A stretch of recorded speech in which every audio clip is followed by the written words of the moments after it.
The weak perish, the strong survive. The cosmic imperative is the mantra of the most powerful empire known to have existed in the Milky Way galaxy. Long before the story of Shepard, one species rose out of their planetary prison to not only spread across the galaxy, but to conquer it fully: the Protheans. Long thought to be the architects of the mass relays and the Citadel, the Protheans were thought of as saviors to some and gods to others. Such was the belief in their technological capabilities and their goodwill. Throughout Mass Effect, we hear about the exploits of the Protheans from none other than Liara T'Soni. I felt drawn to the past. The Protheans were these wondrous, mysterious figures. I wanted to know everything about them. That is why I find you so fascinating. You were marked by the beacon on Eden Prime. You were touched by working Prothean technology. And soon enough, we learn that the Hanar think of them as their benevolent gods that uplifted the Hanar from being just jellyfish to big, stupid jellyfish. Because it's a big, stupid jellyfish. It is well known that the Prothean civilization was mighty indeed, but it is not until we unexpectedly meet the so-called last Prothean himself, Javik, that we learn just how powerful the Protheans were. And their motivations may not have been all that benevolent.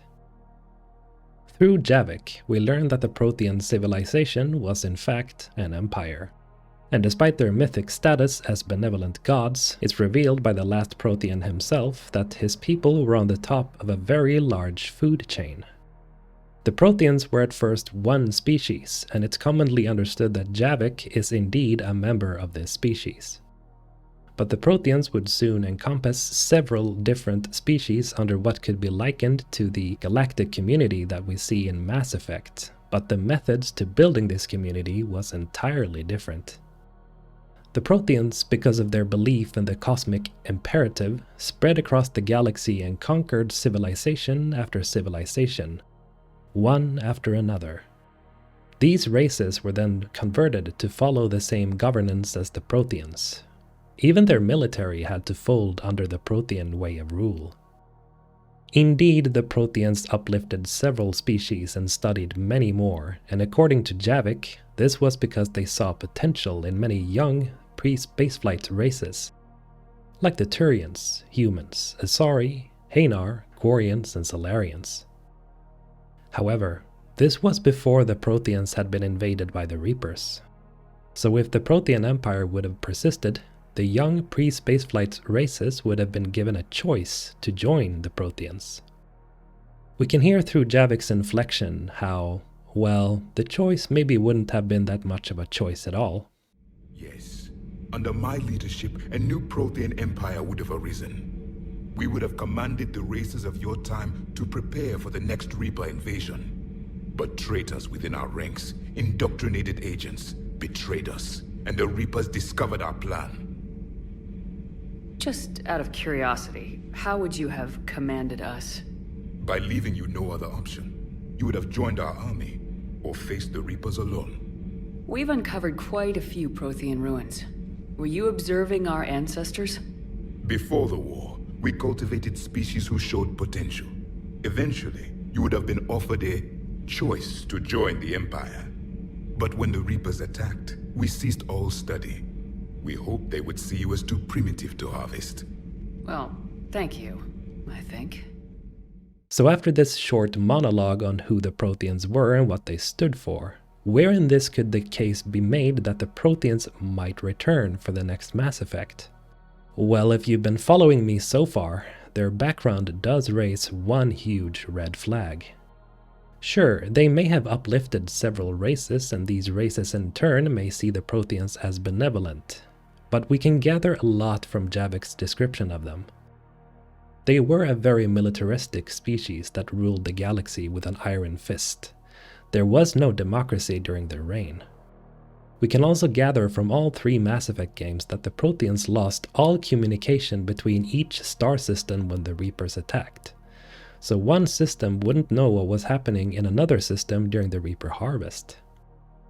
In Mass Effect 1, it is believed that all Protheans were gone, as Vigil told us as much while we were on Ilos.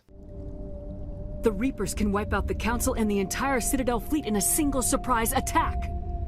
That was our fate. Our leaders were dead before we even realized we were under attack. The Reapers seized control of the Citadel, and through it, the mass relays. Communication and transportation across our empire were crippled. Each star system was isolated, cut off from the others. Easy prey for the Reaper fleets. Over the next decades, the Reapers systematically obliterated our people. World by world, system by system, they methodically wiped us out. This is proven wrong in Mass Effect 2, as we find out that the Collectors are just mutated Protheans that serve the Reapers. On one of their own? Edie, I'm uploading the data from this terminal. See if you can figure out what they were up to. Data received. Analyzing. The Collectors were running baseline genetic comparisons between their species and humanity. Is there something we can use in the data to give us an edge? These are only preliminary experiments, but they reveal something remarkable. A quad-strand genetic structure identical to traces collected from ancient ruins. Only one race is known to have this structure, the Protheans. My God. The Protheans didn't vanish. They're just working for the Reapers now. And yet again we're proven wrong when we finally dig up Javik from his stasis pod in Mass Effect 3. How is it possible that we were proven wrong again and again?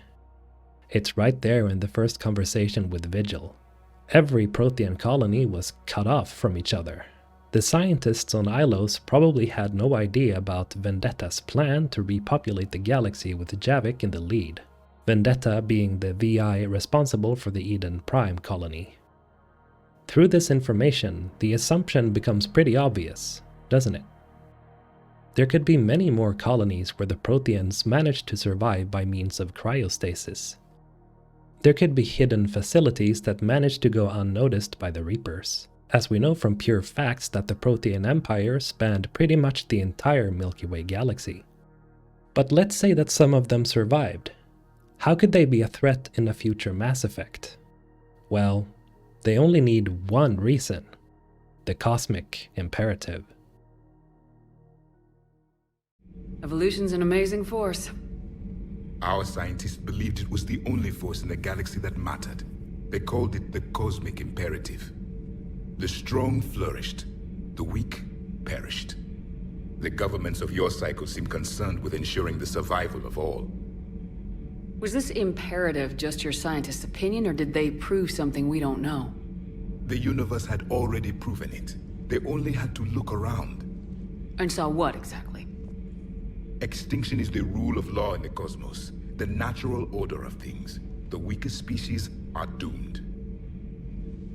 It's the duty of the strong to protect the weak. Otherwise we'd have anarchy. But those who had nothing to offer would be eliminated. So conflict should be a way of life. Evolution demands it.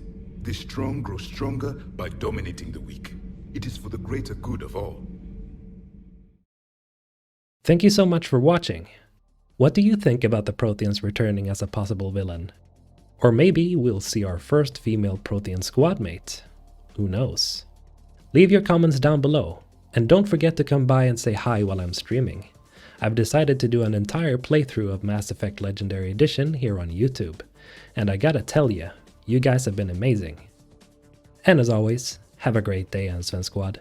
Mr. Olten, signing out.